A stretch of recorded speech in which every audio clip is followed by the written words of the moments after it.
Hello, it's me again. I'm back. So, today I want to talk about a movie that I watched last night. It's called The Ritual. And I don't really remember most of it because I suck at remembering everything. But you know what? I'm gonna try my best because I feel like yapping today. So basically, this movie is I forgot what year it was. I'm gonna say 2017. It was a while ago, and I just watched it last night. I've seen clips of it, but I watched it last night.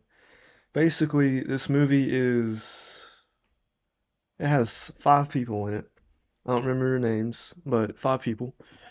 And basically, it starts off in a what the is it called? A bar. It starts off in a bar, and these five friends are discussing on where to go for their next trip. And they all think, hey, we should go to Sweden and hike there in the mountains. All of them agree except for one, because there's always one that doesn't want to agree, like usual. And it's the main character that doesn't want to agree. So the main character says, no, we shouldn't, for whatever reason, I forgot. But they eventually all of them agree.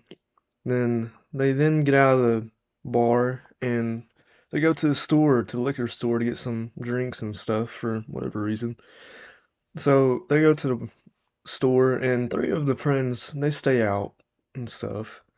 So and then one of his friends goes with him. I can't talk today. Goes with him, and frick is there stuff popping all over my screen.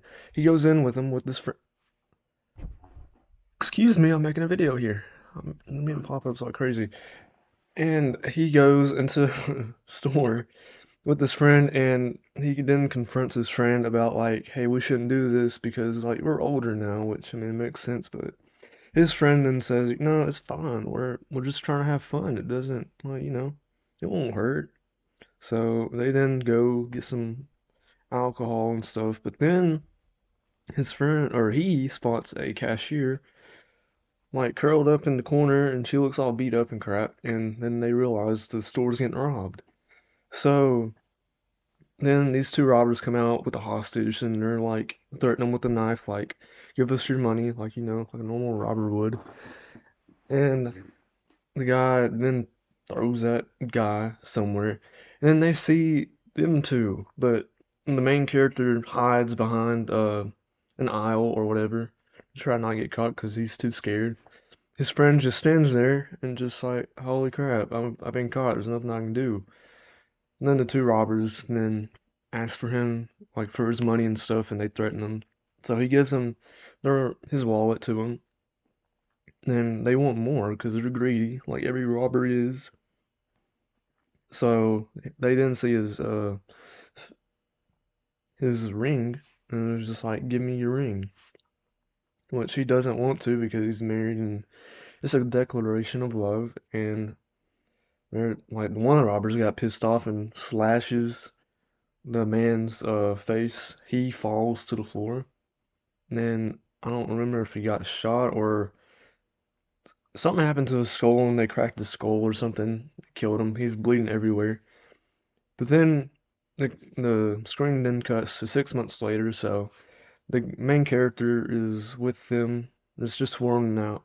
It's just four of them now because that one guy died. But he was having a dream of that, so that's why it cut to to them already in the hiking mountains. So they're in the mountains now. They have their tent set up. He wakes up first, and then he realizes, oh, it was a dream again. Then his other friends then wake up, and then they just, they get up, they go to they made a little memorial thing where his friend died, and they put rocks on top of each other, put a photo there and all that with his belongings. You know how people do whenever someone died and they're in like the mountains or whatnot to give him a little burial or whatever. Then one of the guys drinks a little bit of alcohol and pours it on them because that's what a lot of people do. I don't really know why, but they do. Then they discuss where they're at and then where they should go. Then one of the characters pulls out a map and shows them like a little shortcut on where they go. So Then I think they sleep another night there, and then they get up, and then they finally start to head out to where they gotta go. One of the friends, while they're going, accidentally slips and twists his ankle, and it's not that good. And they decide maybe we should get some help, but the other guy's just like, nah, we should just let him walk it off, because that's how people are in movies. So they just keep on walking. They finally get into this forest, and they just keep on walking through this forest. They're talking about stuff. I don't remember what. And then they finally they keep walking for a couple hours until it gets nighttime. A huge thunderstorm comes in. It's devastating, apparently. And they start seeing these symbols on these trees. It's like Nordic symbols, like Nordic mythology symbols you'll see in Norse mythology for stuff. And eventually they get to this cabin while it's raining, and they're just like, hey, we should go to this cabin, but it looks sketchy, but we don't have any other choice. So they go into the cabin, and this is where it gets the good stuff. And I forgot to say whether this movie's good. I think it's a good movie. Um, then they go into the cabin, then they look around and stuff, and they're just like, this crap looks abandoned and sketchy. One of the guys says this is where we're gonna get murdered at, which honestly it does look like they're gonna get murdered. But they look around and they don't really find much. It looks abandoned, it looks really old. Like the inside looks old. It looks like someone's living there for a while, but it looks abandoned now. Probably is. So the guys look around, and the main character then finds there's stairs going up to an upstairs. He goes upstairs and he looks around. There's like, I think, two rooms, maybe three, I don't remember. He goes in one room, he shines a flashlight because it's dark as crap in there. He doesn't really find much. And then he goes to the next room, or the last room. I don't know if there was another room between that, but we're just gonna go to the last one. So he goes to the last room. He finds this statue of a torso made of looks like wheat or what hay, I guess you can say. We're just gonna call it hay. And it's basically a torso, but it is like imagine me with my arms up like this, I guess. But there is no hands to it. Instead of hands, there's antlers to it. Yes, antlers. And then if I stand up even more, there's nothing down here. In fact, there's only like little chicken legs down here for some reason. I don't know why, but it is. But yeah, he finds out and he's freaking out like, what the frick is this? There's like some witchcraft nonsense, which I don't think it's witchcraft or something. I watched a video on it, it's something else. I don't know what it is, but we're gonna call it witchcraft because voodoo dolls and stuff. It looks like a voodoo doll. Um, but his friends go up there and they're just like, "What the frick is that?" Like one of his friends is saying like witchcraft, or I think the main character is, and they're just like, "Okay, let's just leave this room alone. We don't want anything to do with this." They close the door and they're just like, "Okay, let's." Then they do whatever they do. And then they finally go to sleep. Now, whenever they go to sleep, the main character he wakes up, which he isn't actually waking up; it's a dream. But he wakes up and he goes outside the door and he's actually in the liquor store again. And his like thoughts started playing back whenever his friend died and he has guilt from it, so obviously it's gonna haunt you for a little bit. But it just, he sees his friend die, but then apparently everything just goes away in like the aisle hall wall that he's staring at just boom, just gets vanished or something. Yeah, he wakes up and it's morning, but he wakes up outside, not inside. He's just wondering like what the frick, how did I get out here? So he then rushes back in. Then he then figures out everyone's been affected. One of his friends peed his pants, another one's in the corner crying, and then another one's upstairs, but we'll get to that in a minute. Uh, let you know, he just goes ahead and goes up there, but one of his friends is crying. He tries to say, hey, it's okay, or whatnot. Then they all wake up, And then he finally goes up there, upstairs where the voodoo doll is. He finds one of his friends butt naked, just like worshiping it, but he's actually asleep. He's unconscious. He doesn't know this. But he's basically there just like praying to this voodoo doll thing. And then his friends finally wakes him up and he's just like, what happened? Like, why am I naked? And they're just like, come on, get up. We gotta leave. We gotta get out of here. This is like, we don't know what's going on. So they finally just, they don't talk about it. They just, he gets up, he gets dressed, all of them change and stuff. So they finally like, okay, let's get the frick out of here. We're not doing this anymore. So they get out of here. They get out of the cabin thing. But then once they get out, there's more, a lot more of those Nordic symbols everywhere, and they're just like, oh no, what the freak is this? Then they're arguing about like what's happening, that something's following them. And then one of the friends that has the glasses on, he then is just like, you know what, I'm out of here. I don't care. I see this path, which we didn't see before, which if I was him, I wouldn't be taking that. I'll be going somewhere else. Something made that path.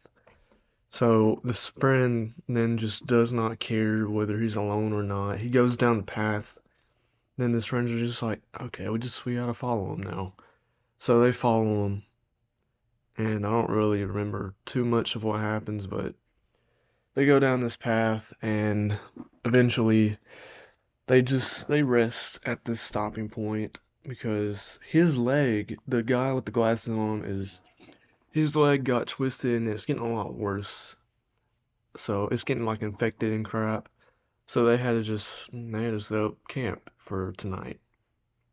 So they set up camp and they just talk and crap.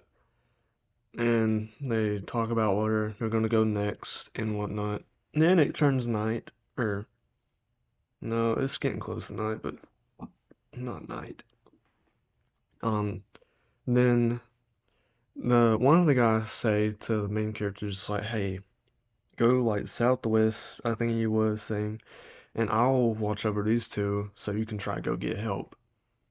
And then the guy was just like, okay, I'll try to do that. But he goes to where he said he's gonna go. He goes up this mountain. Wait, holy crap, I'm forgetting so much. No, it wasn't that. Okay. But he said just tomorrow do that. Then basically they go to sleep. They go to sleep in their little tents. Each of them have their own tent. They then get woken up.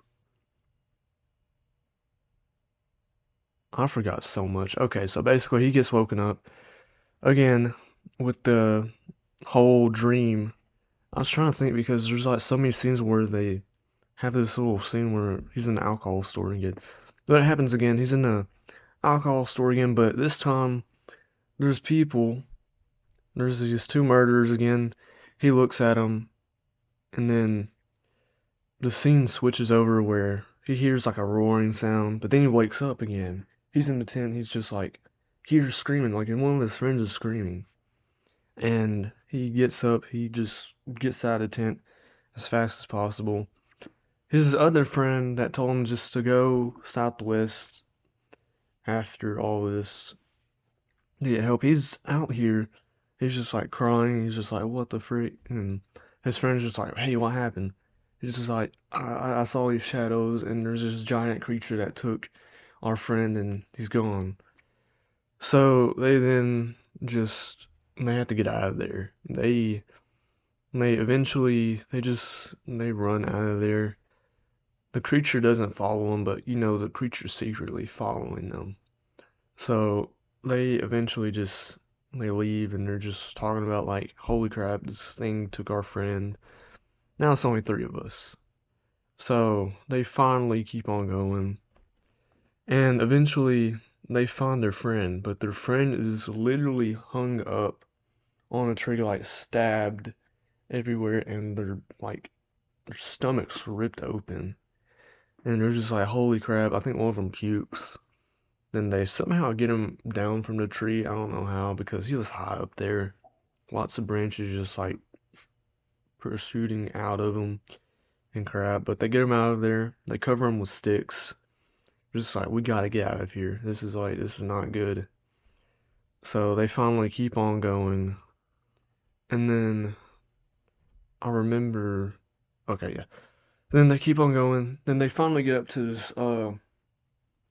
this like little mountain thing. They keep on trying to climb. Then one of his friends just like falls down, just like crap. I don't want to get up. Just leave me here. And the main character is just like, no, you're gonna get up. You're gonna be fine.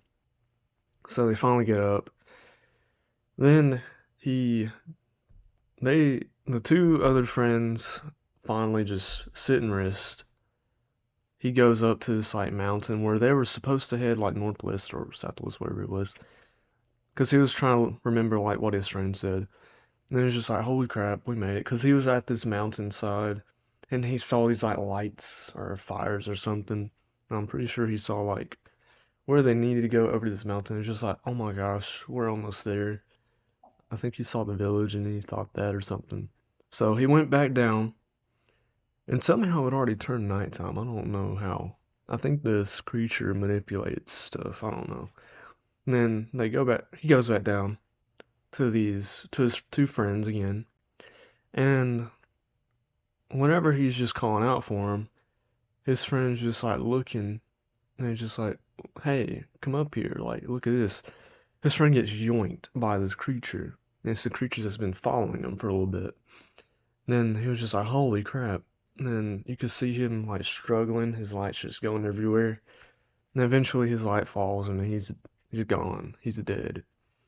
Now we're trying to see where the other friend is, and his other friend with the glasses on, who's his last surviving friend, he is like hiding between this tree where the creature can't find him.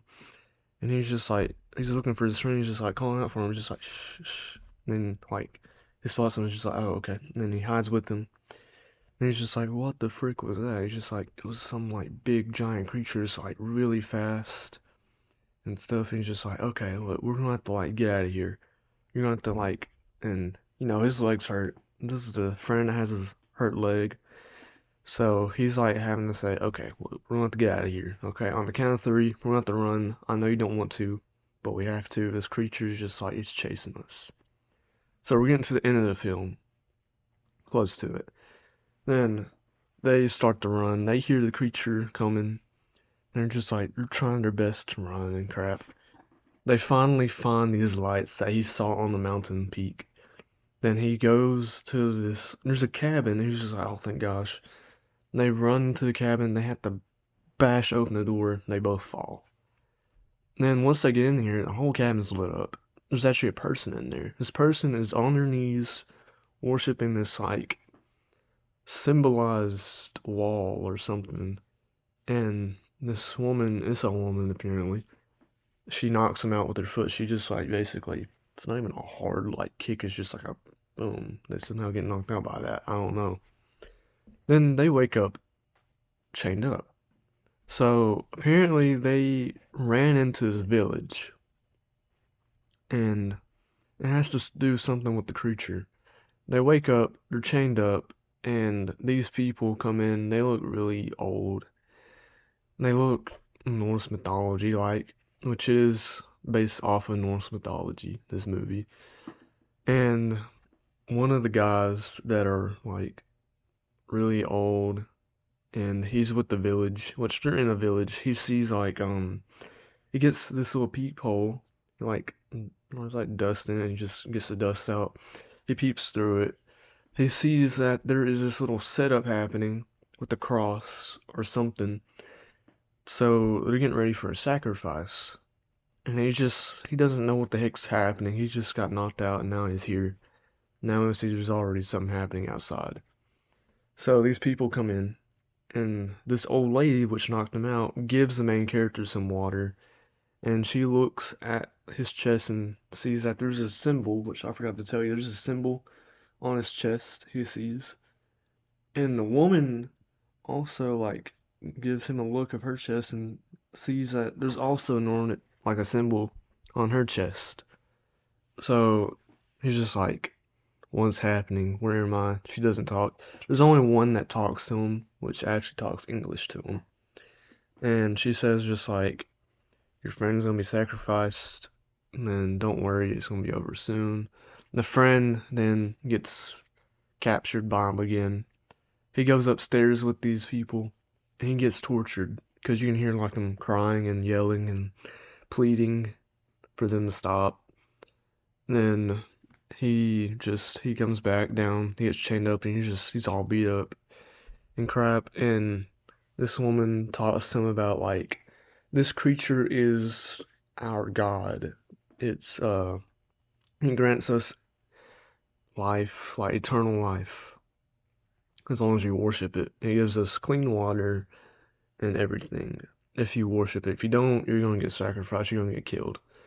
So they're getting ready to sacrifice his friend on this like cross looking thing. They get him and then he just surrenders at this point. He's just like, I saw visions of me like getting sacrificed by this creature. You're the only one that's gonna live. Once you live, burn this whole place down, please. Because I'm not gonna live. And the main character's just like, no, I can't lose you too. We already lost everyone. He's just like, you had to live on. I'm not gonna make it. So then they carry him to the cross looking thing. Then he gets hung up, or doesn't get hung up. He gets like his hands tied around the pole and everything. He can't move. Eventually, the creature starts to come. You hear it, but the creature doesn't come out and it's like huge or anything. It makes you delusional. He was delusional and he thought he saw his wife. At first, Gail is his wife's name. And his wife comes out, but his wife is actually a creature, which I'm not saying his wife is the creature, but the creature made him look, or the creature made him think that he was looking at his wife, but it's the creature. So the creature comes up, it's just like it holds his like face and it just looks into his art, he looks into her eyes, and her eyes begin to just like gray out. Then eventually the creature reveals itself and it's just like this horrifying looking, I don't know how to even describe it. It's just like this giant elk creature with like, you know that statue, the torso and the antlers, like that's its head. And then at the very bottom of the torso, you have this like really like void spot where it has like two yellow eyes. It has hands like literally drooping down from the head. And it's like holding his face and eventually it just grabs him and then it starts walking over to a tree. The camera's on his face while it holds him by his head, and then eventually it carefully puts him onto this like tree and it kills him because the branch is going through his stomach. So it kills him, it sacrifices him, which apparently the creature lives off of sacrificing stuff or people. So then this guy got free. He then goes upstairs and he finds these very, very old people, probably like thousands of years old, hundreds, that are literally like mummies. But they all are still alive, and he burns all of them because, you know, that's a normal thing. You need to burn that crap. That doesn't need to be alive. Like, there's just like a whole room of like people who look dead but are not dead. He burns them. This creature gets pissed off that he burned all these people because I'm guessing these people are worshiping him somehow, and now his worshippers got killed. Now, the creature gets pissed off at the villagers, and the villagers all die from the creature. So he then finally grabs a gun, he kills, like, some of the people that are trying to stop him or something. He gets into this room, this person bowing down to the door because the creature's looking through the door. And then, I forgot what happens. But he eventually gets out, and the creature then was distracted by some woman, and the creature was gonna kill her too. Then he gets the gun, which he makes the stupidest decision, and he aims the gun and he shoots the creature, which does absolutely nothing. The creature drops the dead woman, and he looks at it, and then he starts to run, and the creature starts to run after him. Eventually, the creature bashes into him, and the creature then slowly starts to walk up to him. The creature then lifts him up by his head again, like every other person. He sets him down. Then the guy's basically trying to not die, I guess, and bows down and worships him in a way. But then he's just like, you know what? No, I'm not gonna worship this thing. This thing has killed all my friends and everything. He gets back up, and the creature is like on its hind legs. You could see like basically what it looks like. It has hands on its face, or it has like two arms on its face, is in like this pose, and it's also got like arms coming from its side too. That's also like doing this, and his hooves are also doing this. So it's a really weird looking creature. But he gets back up, and the creature's just like, heck no, you're staying back down. He pushes him down. But then he gets back up and he's just like, no, you stay on the ground. Worship me. Because this creature killed all of his worshippers because he got pissed off. Now this guy's the only one that can worship him. And finally he sees his axe while he's on the ground. He picks it up. He slashes the creature. Doesn't kill it, but it gets pissed off. He starts to run. The creature runs after him. And he finally gets out of the forest. And that's really the end of it. I did the worst job at explaining that movie. I'm trying to do this stuff so I can actually get better at explaining stuff, but basically, he then yells at the creature. The creature just like yells back and stuff, and he goes on. That's the end of the movie. And basically, this movie, I think it was a good movie. I explained it in the most terrible way possible, which, I'm trying to get better at explaining stuff. That's why I kind of do these things, but also the app. But basically, this creature is like a. I'm going to tell you what the creature is, just so you can understand what it is. Basically, this creature is a Norse mythology creature. It's the child of Loki. Its name's Moder, and it's like the B word, child of Loki. I'm not gonna say an actual B word, but it basically there's like two sayings of what happened to it. While it was in the like realm of like the giants or something, it got cast down or something because in Norse mythology, Loki had these children, Jormungandr, Fenrir, and Hel, which Moder isn't actually a child of Loki, it's just something made up for this movie. But basically, all these children were prophesized to be the end of the world, so, and Moder is now, like, had to leave and stuff so it didn't get killed. It went to the realm of Earth and went into this forest to get worshipped and stuff, so it can live a peaceful life. And the other saying is that Moder was cast down by the gods so it could help people out or something to give eternal life or death. So it's a demigod or something. And that's really about it for it. There's nothing much to it. It's just a god that wants to be worshipped, and it's a child of Loki. It's not an actual child of Loki, but that's what it is. Because there's only three children of Loki. It's Jormungandr, Fenrir, and Hel. And yeah, I don't think I explained that movie too good, but I just wanted to yap and talk about it. Because I watched it last night. I thought it was really good, honestly. I thought it was a really good movie. But that's all I'm going to talk about today. I love you guys, and Jesus loves you too. I'll find something to talk about tomorrow. And hopefully I can be better at explaining stuff. So yeah, I love you. Jesus loves you. And I'll see you. Bye bye.